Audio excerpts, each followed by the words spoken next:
नमस्कार। आज हम 8वीं कक्षा की हिंदी की पाठ्य पुस्तक मल्हार के पाठ 8 नए मेहमान के प्रश्न उत्तरों का पार्ट 2 करेंगे। पिछली वीडियो में हमने पार्ट 1 किया था।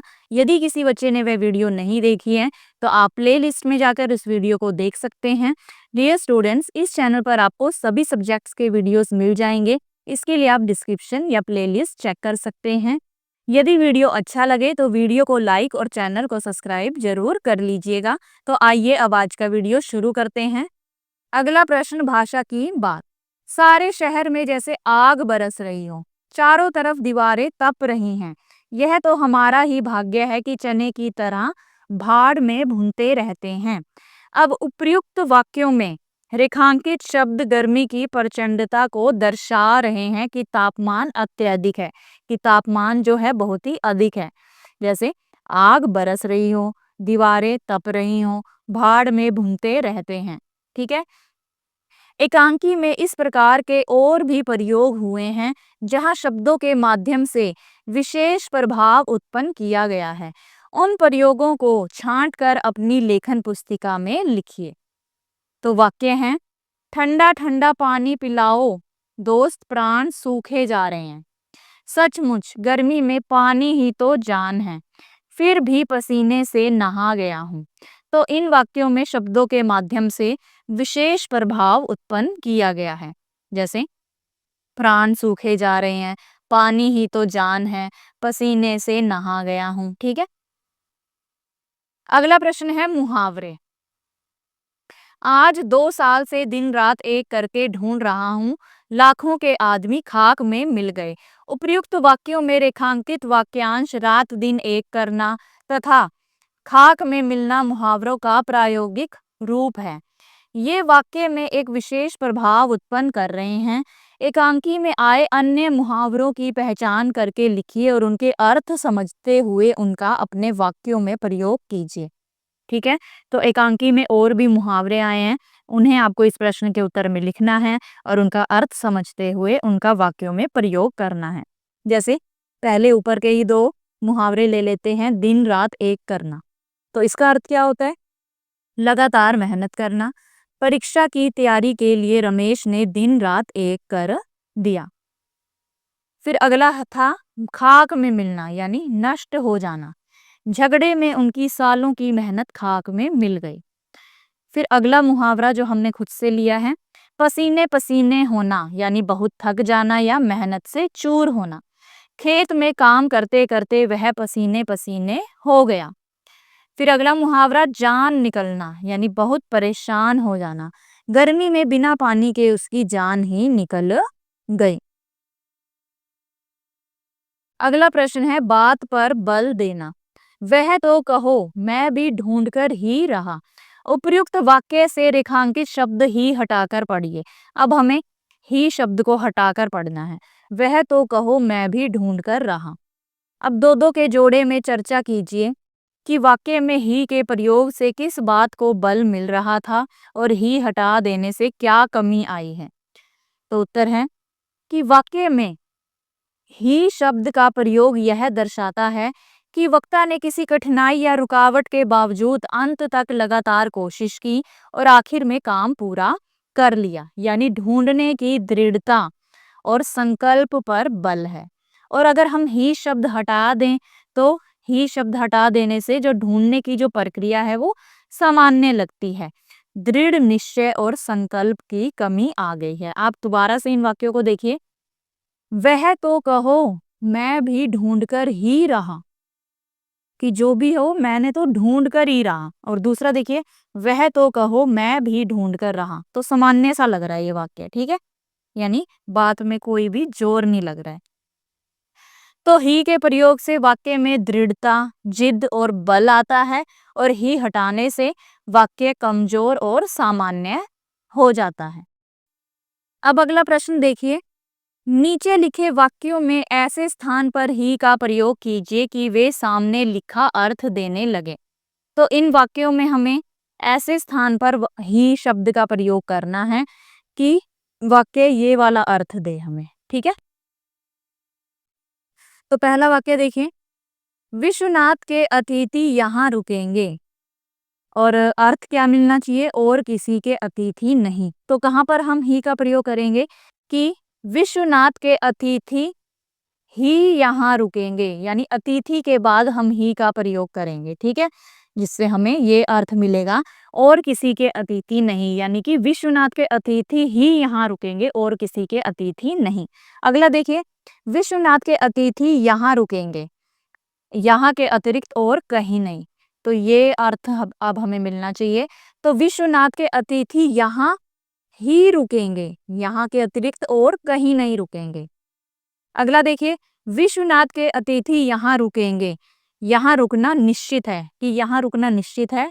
ये अर्थ हमें कब मिलेगा, जब हम ही कहाँ पर लगाएंगे, विश्वनाथ के अतिथि यहाँ रुकेंगे ही, यानी यहाँ रुकना जो है वो निश्चित हो गया है, ठीक है। तो इस तरह से आपको ही का प्रयोग इन वाक्यों में करना है। अगला प्रश्न, तुम नहाने तो जाओ, उपर्युक्त वाक्य में तो का स्थान बदलकर अर्थ में आए परिवर्तन पर ध्यान दीजिए। तुम तो नहाने जाओ, तुम नहाने जाओ तो ही और तो के ऐसे और प्रयोग करके वाक्य बनाइए। अब देखें, इस वाक्य को पढ़िए। तुम नहाने तो जाओ, यहाँ पर एक तरह का आदेश दिया जा रहा है, परामर्श दिया जा रही है, सलाह दी जा रही है, ठीक है, कि तुम नहाने तो जाओ। और इसमें देखिए, तुम तो नहाने जाओ, कि कुछ करो ना करो लेकिन नहाने तो जाओ।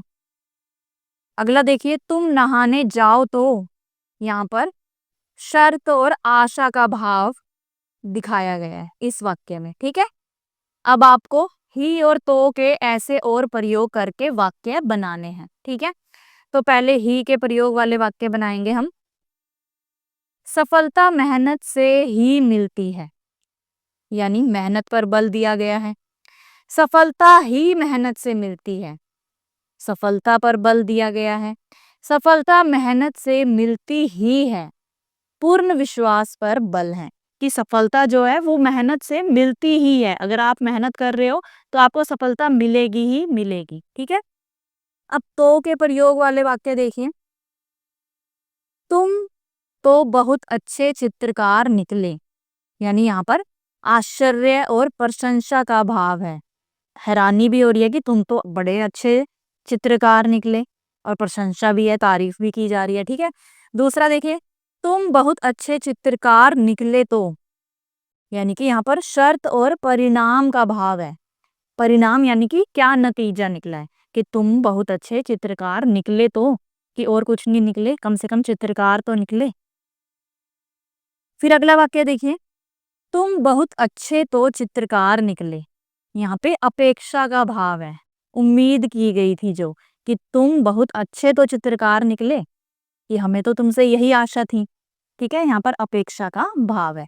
तो इस तरह से मैंने आपको एक एक उदाहरण बता दिया है, ही के प्रयोग और तो के प्रयोग से आपने इस तरह से वाक्य बनाने हैं, बाकी आप खुद से बनाएंगे, ठीक है। प्रश्न है पाठ से आगे आपकी बात। रेवती, ये लोग कौन हैं, जान पहचान के तो मालूम नहीं पड़ते। विश्वनाथ, क्या पूछ लूं, 2-3 बार पूछा, ठीक ठीक उत्तर ही नहीं देते। उपर्युक्त संवाद से पता चलता है कि विश्वनाथ द्विधा की स्थिति में हैं। क्या आपके सामने कभी ऐसी कोई द्विधापूर्ण स्थिति आई है जब आपको यह समझने में समय लगा हो कि क्या सही है और क्या गलत? अपने अनुभव साझा कीजिए। तो इस प्रश्न के उत्तर में आपको बताना है कि आपके सामने कभी ऐसी कठिन या उलझन भरी स्थिति आई है जब आपको यह समझने में समय लगा हो कि क्या सही है और क्या गलत। तो उत्तर है हाँ, मेरे सामने भी ऐसी स्थिति आई थी। एक बार विद्यालय में विज्ञान प्रदर्शनी के लिए 2 अलग-अलग मॉडल बनाने का अवसर था। मुझे तय करना था कि किस मॉडल को प्रस्तुत करूं। दोनों ही अच्छे लग रहे थे, लेकिन समय और सामग्री सीमित थी। तब मुझे समझने में देर लगी कि सही क्या है और गलत क्या। अंत में मैंने उस मॉडल को चुना जो कम समय में पूरा हो सकता था और उसमें नया विचार भी था। अगला प्रश्न है, एकांकी से ऐसा लगता है कि नन्हेमल और बाबूलाल सगे संबंधी ही नहीं, अच्छे मित्र भी हैं। आपके अच्छे मित्र कौन कौन हैं, वे आपको क्यों प्रिय हैं?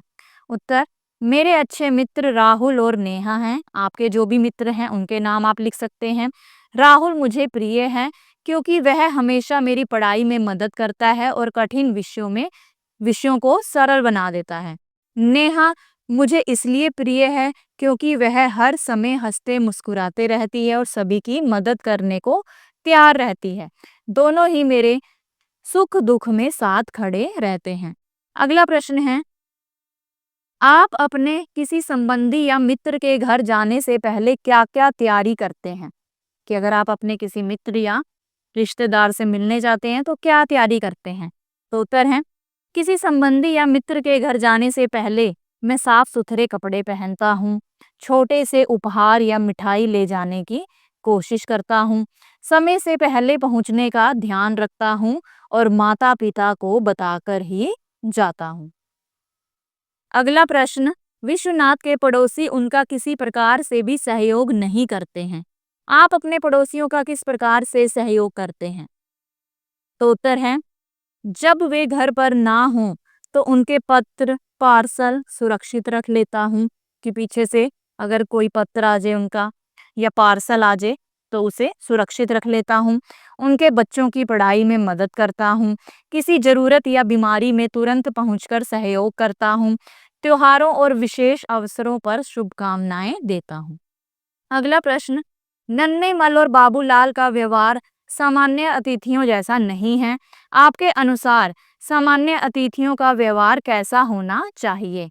तो उत्तर है, सामान्य अतिथि का व्यवहार शिष्ट और मर्यादित होना चाहिए, यानी उन्हें मर्यादा में रहकर व्यवहार करना चाहिए। वे घर वालों से सम्मान पूर्वक बात करें, जरूरत से अधिक मांग ना करें, गृह स्वामी की सुविधा का ध्यान रखें, यानी घर के मालिक की सुविधा का ध्यान रखें, उनके प्रति आभार प्रकट करें, अपने समय और रहने की अवधि को लेकर स्पष्ट रहें कि वो कितने समय के लिए यहाँ पर रुकेंगे, इस बात की जानकारी उन्हें जरूर दें।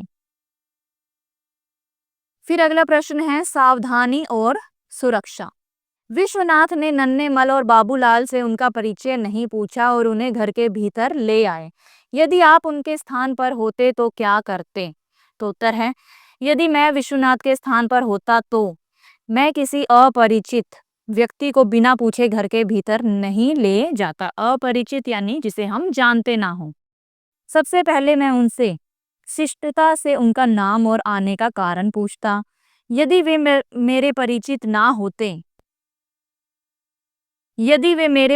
ना होते तो मैं उन्हें बाहर ही बैठने का आग्रह करता कि कृपया बाहर ही बैठिए आप। परिवार के किसी बड़े सदस्य की अनुमति लेकर ही उन्हें घर के भीतर आने देता। इस प्रकार सावधानी बरतने से धोखे या परेशानी से बचा जा सकता है, क्योंकि आजकल का जो माहौल है वो बहुत ही खराब है। इसलिए हमें किसी भी अपरिचित को अपने घर के अंदर नहीं आने देना चाहिए।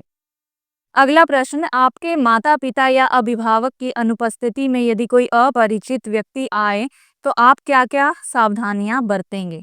कि अगर आपके मम्मी पापा घर पर नहीं हैं और कोई अनजान व्यक्ति आ जाए तो आप क्या क्या सावधानियां बरतेंगे?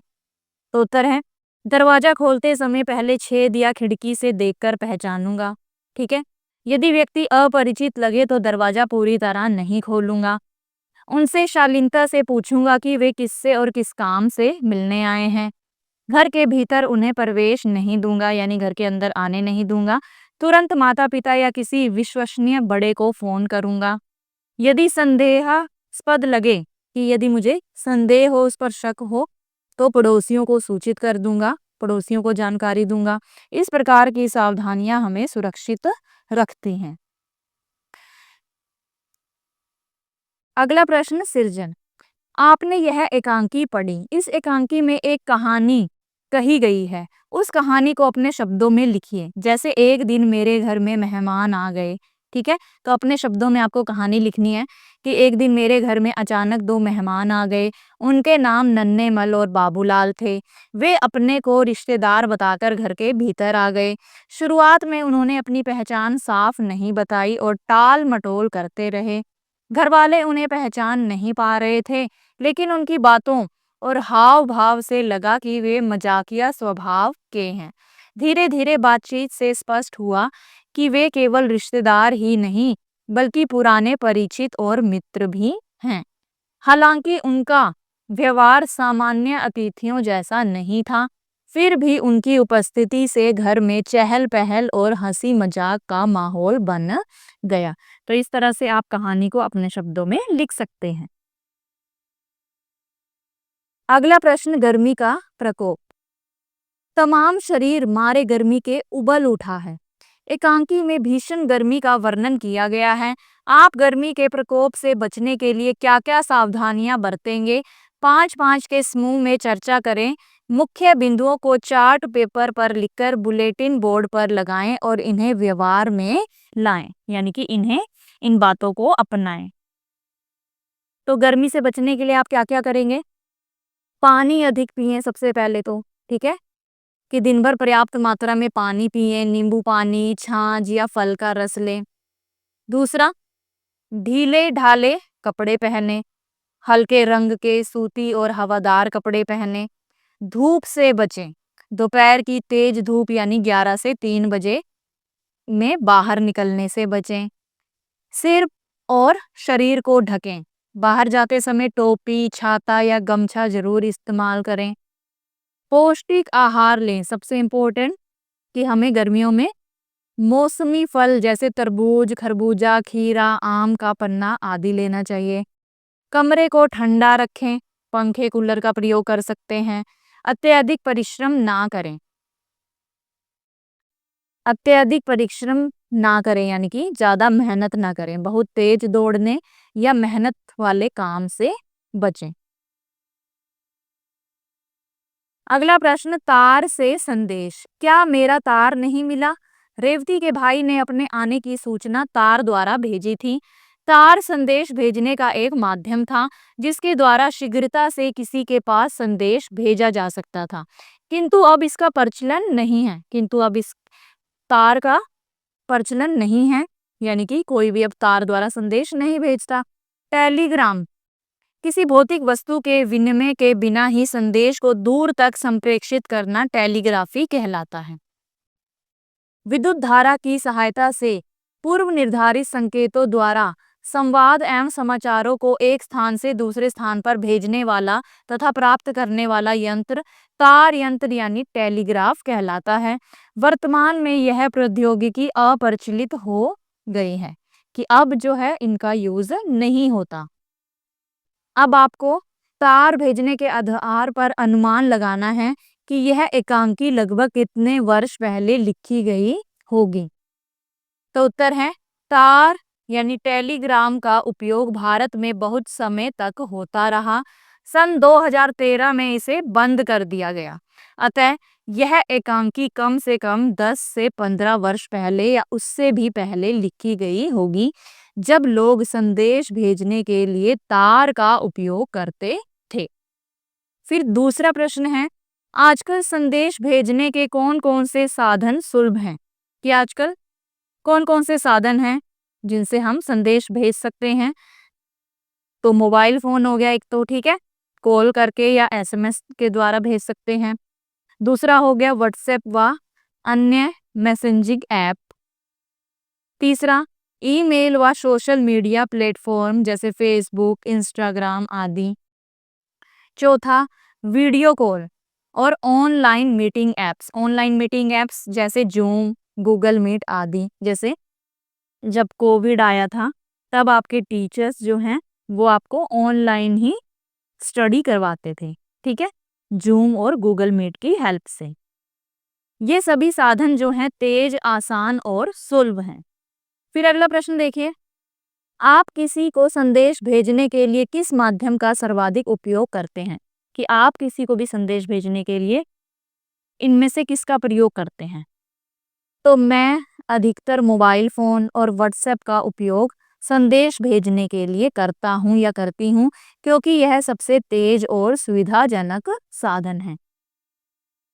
अगला प्रश्न देखिए, अपने किसी प्रिय व्यक्ति को एक पत्र लिखकर भारतीय डाक द्वारा भेजिए। तो आपको क्या करना है, प्रेषक यानी कि जो भेज रहा है उसका नाम लिख दिया, यहाँ पर उसका एड्रेस लिख देना है, तारीख लिख देनी है, और आपका मित्र का यहाँ पर फिर आप नाम लिखेंगे कि प्रिय मित्र सौरभ, सप्रेम नमस्कार, आशा है तुम और तुम्हारा परिवार सकुशल होगा। तो यहाँ पर जो भी आप उस पत्र में लिखना चाहते हैं वो संदेश आप यहाँ लिख देंगे, और फिर अंत में आप लिखेंगे तुम्हारा मित्र रामेश्वर, और प्राप्तकर्ता यानी कि जिसे आप संदेश भेज रहे हैं यानी कि सौरभ को, उसका नाम और यहाँ पर उसका एड्रेस लिखना है आपको, ठीक है। और इस पत्र को यह पत्र आप साफ लिफाफे में लिखकर डाक टिकट लगाकर भारतीय डाक द्वारा भेज सकते हैं, ठीक है। लेकिन वहां पर आपको एड्रेस जरूर लिखना है उस व्यक्ति का जिसे आप संदेश भेज रहे हैं, ठीक है। और अपना भी एड्रेस आप जरूर लिखें ताकि पता चल जाए कि किसके द्वारा ये संदेश जो है भेजा गया है। अगला प्रश्न देखिए, नाप तोल और मुद्राएं। जबकि नत्थामल के यहाँ 9.5 आने गज बिक रही थी। उपर्युक्त पंक्ति के रेखांकित शब्दों पर ध्यान दीजिए। रेखांकित शब्द 9.5 आने गज में 9.5 भारतीय भाषा में अंतर्राष्ट्रीय अंक यानी 9.5 को दर्शा रहा है। तो वहीं आने शब्द भारतीय मुद्रा और गज शब्द लंबाई नापने का मापक है। पता लगाइए कि 1 रुपए में कितने आने होते हैं। तो 1 रुपए में कितने आने होते हैं, 16 आने, ठीक है। 4 आने में कितने पैसे होते हैं, तो 4 आने में 16 पैसे यानी कि पुरानी मुद्रा के होते थे। अगला देखिए, आपके आसपास गज शब्द का प्रयोग किस संदर्भ में किया जाता है, पता लगाइए और लिखिए। तो उत्तर है, मेरे आसपास गज शब्द का प्रयोग ज्यादातर नाप की इकाई जैसे कपड़ा या जमीन नापने या कोई अन्य वस्तु नापने के लिए किया जाता है, ठीक है। गज का प्रयोग जो है हम हाथी के लिए भी करते हैं, ठीक है। अगला प्रश्न, बताइए कि 1 गज में कितनी फीट होती है। तो उत्तर है, 1 गज यानी कि 3 फीट 36 इंच, और मीटर में इतना होगा, ठीक है, 0.9144 मीटर। अगला प्रश्न देखिए, झरोके से। कवि सूर्यकांत त्रिपाठी निराला का जीवन सादगी भरा था, परंतु वे अपने आतिथ्य के लिए जाने जाते थे, यानी कि अपने अतिथियों के स्वागत के लिए जाने जाते थे। उनके घर में कोई अतिथि आ जाए तो वे उसके सत्कार के लिए जी जान से जुट जाते थे। महादेवी वर्मा की पुस्तक पथ के साथी से निराला के आतिथ्य भाव का एक छोटा सा अंश पढ़िए। तो यहाँ पर वो अंश दिया गया है, ठीक है। तो आप इस अंश को खुद से पढ़िएगा, वरना वीडियो जो है बहुत ही लंबा हो जाएगा। अब अगला प्रश्न देखिए, साझी समझ। भारत में अतिथि देवो भव की परंपरा रही है। आपके घर जब अतिथि आते हैं तो आप उनका अभिवादन कैसे करते हैं, अपनी भाषा में बताइए और अपने सहपाठियों के साथ चर्चा कीजिए कि अतिथियों को आप अपने राज्य क्षेत्र का कौन सा पारंपरिक व्यंजन खिलाना चाहते हैं।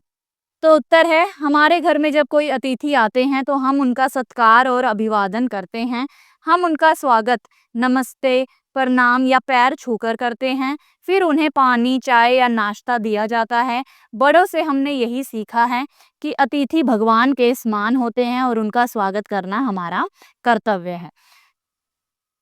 अब यहाँ कक्षा में सहपाठियों से चर्चा के आधार पर दिया गया है कि राजस्थान में आए अतिथि को दाल बाटी चूरमा खिलाया जाता है। पहला प्रश्न खोजबीन के लिए,